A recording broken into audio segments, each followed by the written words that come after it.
श्रीमन्नारायण नारायण नारायण श्रीमन्नारायण नारायण नारायण श्रीमन्नारायण नारायण नारायण श्रीमन्नारायण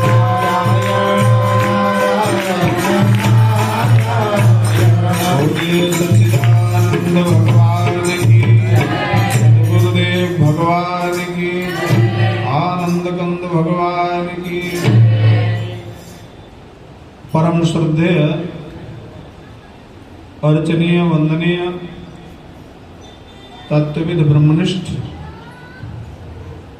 परम तपस्वी श्री कैलाश मठ पवित्र परंपरा के परमाचार्य, उनका वंदन करते हुए, स्मरण करते हुए, हमारे वंदनीय तपोमूर्ति वयोवृद्ध स्वामी श्याम चैतन्य जी महाराज, आदरणीय आचार्य वृंद और आज के यजमान, जिनका बहुत ही लंबा राजनैतिक परिष्कृत जीवन रहा है और वर्तमान में भी वो सांसद हैं, आदरणीय शोभाताई बच्चाव जी, डॉक्टर दिनेश बच्चाव जी कैलाश मठ के बहुत श्रद्धावान हैं, स्वामी जी से बहुत श्रद्धावान हैं और जितना आत्मीयता से वो जुड़े हैं उसके विषय में मैं नहीं कह सकता हूं। स्वामी जी से बड़ी श्रद्धा है। आज के यजमान है वो, उनके परिवारीजन, उनके सभी इष्ट मित्र और हमारे शांतनु ठाकुर जी, ये भी कैलाश मठ से बहुत लंबे समय से जुड़े हैं, स्वामी जी से श्रद्धावान हैं। सभी भक्त वृंद, विद्यार्थी वृंद, आप सब लोग विगत कई दिनों से लगभग महीना, एक मास पूर्ण होने में थोड़ा ही समय, एक सप्ताह बचा है, ये भगवान की, महादेव जी की उपासना का सत्र, ये कार्यक्रम चल रहा है अनवरत। स्वामी जी के आशीर्वाद से निर्विघ्नतया पूर्णता की ओर जा रहा है। इस बार स्वामी जी ने, उनके चित्त में महादेव जी ने ऐसा संकल्प किया और शायद आगे के लिए भी कि एक मास तक, एक महीने तक प्रति ज्योतिर्लिंग में वो एक अनुष्ठान करेंगे जिसमें उनका कोई अपनी अपेक्षा नहीं है। भगवत प्रीत्यर्थ है, भगवान की कृपा ही एक उद्देश्य है, विश्व का कल्याण हो, समाज में सुख समृद्धि और सामंजस्य का वातावरण स्थापित हो। विश्व कल्याण की भावना से ही संत जीवन जीते हैं, उनका अपना कोई स्वार्थ नहीं होता है। इस बार का अनुष्ठान श्रद्धेय स्वामी जी ने श्री केदारनाथ जी में पूर्ण किया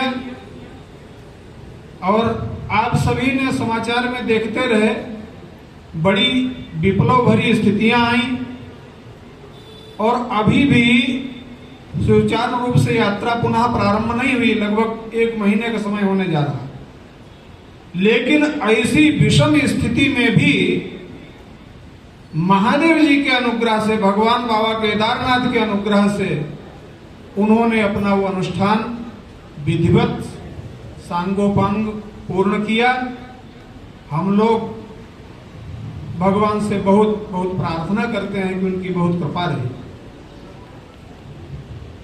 और उसके अनंतर उनके मन में महादेव जी ने ही एक संकल्प दिया कि इसके साथ ही 12 ज्योतिर्लिंग की यात्रा भी की जाए।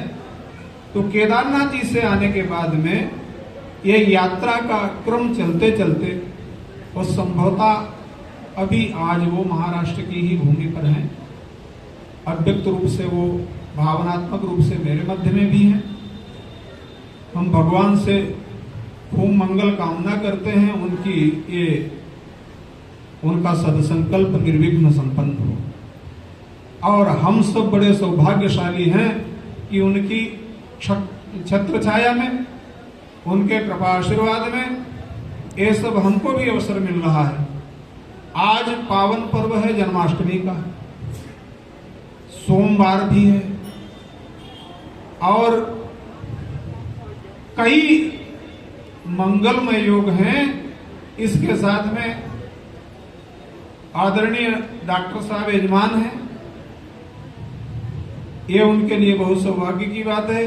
गत वर्ष स्वास्थ्य कारणों से वो पूजा में नहीं बैठ पाए, नहीं तो एक क्रम कभी टूटा नहीं है, अनवरत चलता रहा।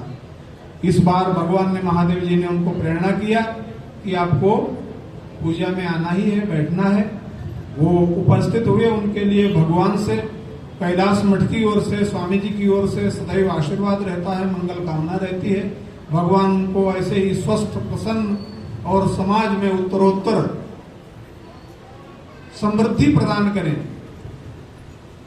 उपासना के संबंध में हम सब लोग चर्चा कर रहे हैं। हमारा जीवन सन्यासी जीवन नहीं है, माने जो भौतिक संसार में जीते हैं, कर्म करते हैं और वो हमारा कर्म उपासना बन जाए। हमको अलग से साधन करने की जरूरत नहीं है। कल भी मैंने कहा था, कर्म करता हुआ व्यक्ति अपने कर्म में जितना सावधान रहता है, उसका अपना किया गया कर्म वो साधना बन जाता है। सावधानी पूर्वक किया गया कर्म ही साधना है। यदि जीवन के प्रत्येक क्षण में आप सावधान हैं, प्रत्येक व्यवहार में सावधान हैं, अगर आपका व्यवहार शुद्ध है तो आपसे परमार्थ की भी अपेक्षा की जा सकती है। और व्यवहार अव्यवस्थित है तो आप कल्पना करते रहे कि हमारा परमार्थ सिद्ध हो जाएगा, संभव नहीं है।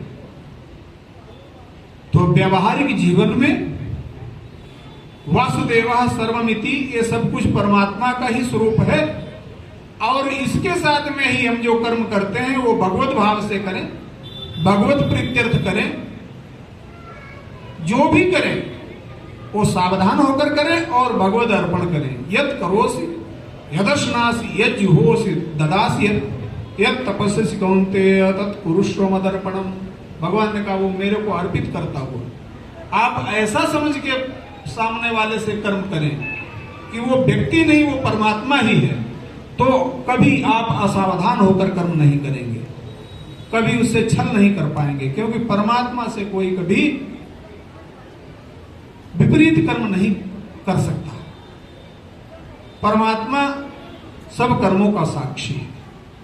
अंतःकरण में हमारे जो प्रतिकूल कर्म है, जो हमारे लिए प्रतिकूल कर्म है, आत्मनः प्रतिकूलानि परेशान न समाचरे, वो दूसरे के लिए भी प्रतिकूल है। इसलिए हम कभी जीवन में ऐसा काम नहीं करेंगे जो किसी के लिए दुखदायी हो। यही धर्म है। परम धर्म श्रुति विदित अहिंसा, परम धर्म श्रुति विदित अहिंसा, पर निंदा सम अघन गरिंसा। दूसरे की आलोचना करना वृथा नहीं, दूसरे की निंदा करना, दूसरे के दुर्गुणों का बखान करना, इससे बड़ा पाप कोई नहीं। और हमारे व्यवहार से, हमारे क्रियाकलाप से, हमारे वर्ताव से किसी की भावना को ठेस नहीं पहुंचती है तो वो सब कर्म हमारा उपासना बन जाएगा। इन्हीं शब्दों के साथ में और डॉक्टर साहब के लिए, दोनों लोगों के लिए हम खूब खूब मंगल कामना करते हैं। उनके इष्ट मित्र, परिवारीजन, उनके सबके लिए मंगल कामना श्री कैलाश मठ की ओर से। ठाकुर शांतनु जी के लिए खूब खूब मंगल कामना।